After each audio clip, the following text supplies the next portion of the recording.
Assalamualaikum warahmatullahi wabarakatuh. Perkenalkan, nama saya Sulastri dengan NPM 1911050410. Saya dari kelas 4D, Program Studi Pendidikan Matematika, Fakultas Tarbiyah dan Keguruan UIN Raden Intan Lampung. Di video kali ini, saya akan menjelaskan materi tentang prinsip-prinsip etika lingkungan. Sebelumnya, video ini dibuat untuk memenuhi salah satu tugas dari mata kuliah Pendidikan Lingkungan yang diampu oleh Bapak Asep Yusuf Hamdani, MSI. Baiklah, untuk mempersingkat waktu, kita langsung saja ke materinya ya. Prinsip-prinsip etika lingkungan. Prinsip etika lingkungan dirumuskan dengan bertujuan agar dapat digunakan sebagai pegangan atau tuntutan bagi perilaku umat manusia dalam berhadapan dengan alam, baik perilaku manusia terhadap alam secara langsung maupun perilaku terhadap sesama manusia yang dapat berakibat tertentu pada alam. Di video kali ini, saya akan menjelaskan 9 prinsip etika lingkungan. Yang pertama, yaitu prinsip hormat terhadap alam atau respect for nature.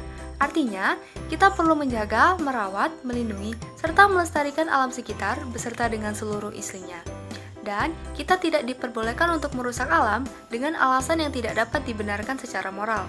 Contoh penerapan prinsip ini adalah tidak menebang pohon sembarangan dan tidak membuang sampah sembarangan. Prinsip yang kedua adalah prinsip tanggung jawab atau moral responsibility for nature. Karena sejatinya alam adalah milik kita bersama. Maka dari itu, rasa tanggung jawab harus ada dalam diri manusia itu sendiri. Contoh penerapan prinsip ini adalah, yang pertama, senantiasa menyiram tanaman setiap saatnya disiram, lalu yang kedua, membuang sampah yang berserakan di jalan. Dengan begitu, itu sudah mencerminkan bahwa dalam diri kita, dalam diri manusia, ada rasa tanggung jawab terhadap alam. Prinsip yang ketiga adalah prinsip solidaritas kosmis atau bisa disebut dengan cosmic solidarity.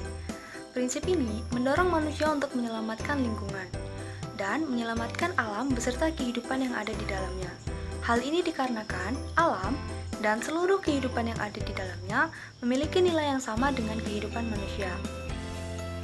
Contoh penerapan prinsip ini adalah melakukan kerjasama dengan suatu lembaga swaka marga satwa atau cagar alam yang bertujuan untuk melindungi hewan maupun tumbuhan yang ada di alam.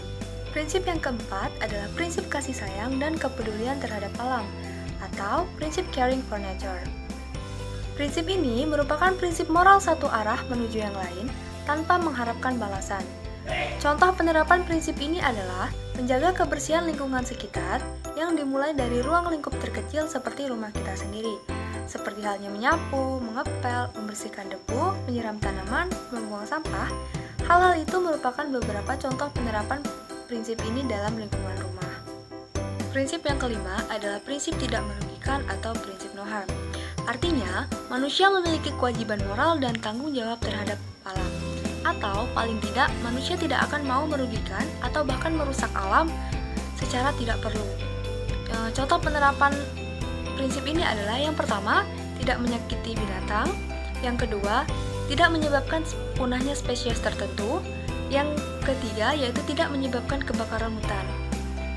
Seperti yang kita tahu, dalam pemberitaan itu banyak sekali diberitakan bahwa ada beberapa oknum yang memperjualbelikan terenggiling secara ilegal. Dan kita tahu bahwa terenggiling merupakan salah satu dari beberapa hewan yang hampir punah. Maka, jika hal tersebut terus berlangsung, maka yang akan terjadi adalah berkurangnya populasi terenggiling atau bahkan menyebabkan kepunahan dari populasi terenggiling. Nah, hal itu yang harus kita lawan menggunakan prinsip no harm ini, yaitu dengan tidak menyebabkan populasi hewan itu menghilang atau musnah. Prinsip yang keenam adalah prinsip hidup sederhana dan selaras dengan alam.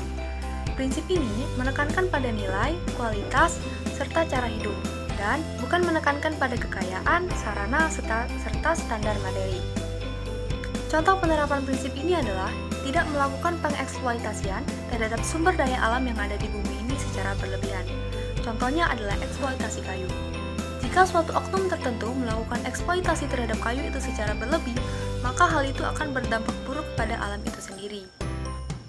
Prinsip yang ketujuh adalah prinsip keadilan.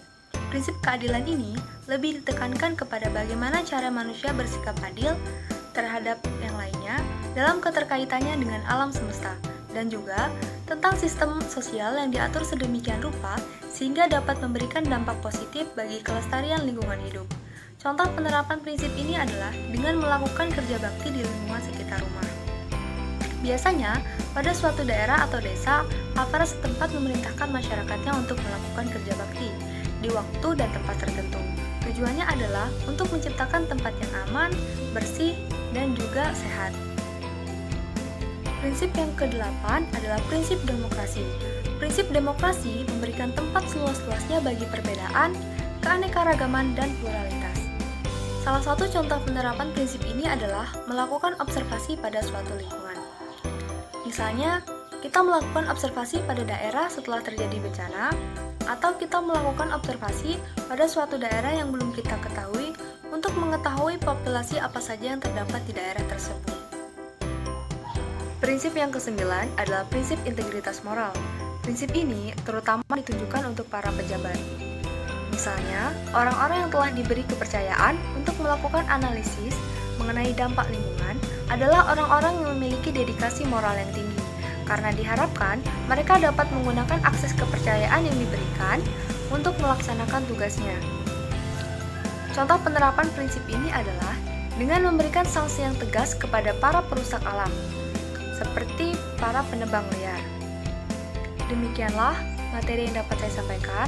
Saya mohon maaf yang sebesar-besarnya apabila terdapat banyak kesalahan, dan kepada Allah saya mohon ampun. Semoga video ini dapat bermanfaat bagi kita semua, dan terima kasih untuk teman-teman yang sudah bersedia untuk menyaksikan video ini. Saya akhiri, wassalamualaikum warahmatullahi wabarakatuh.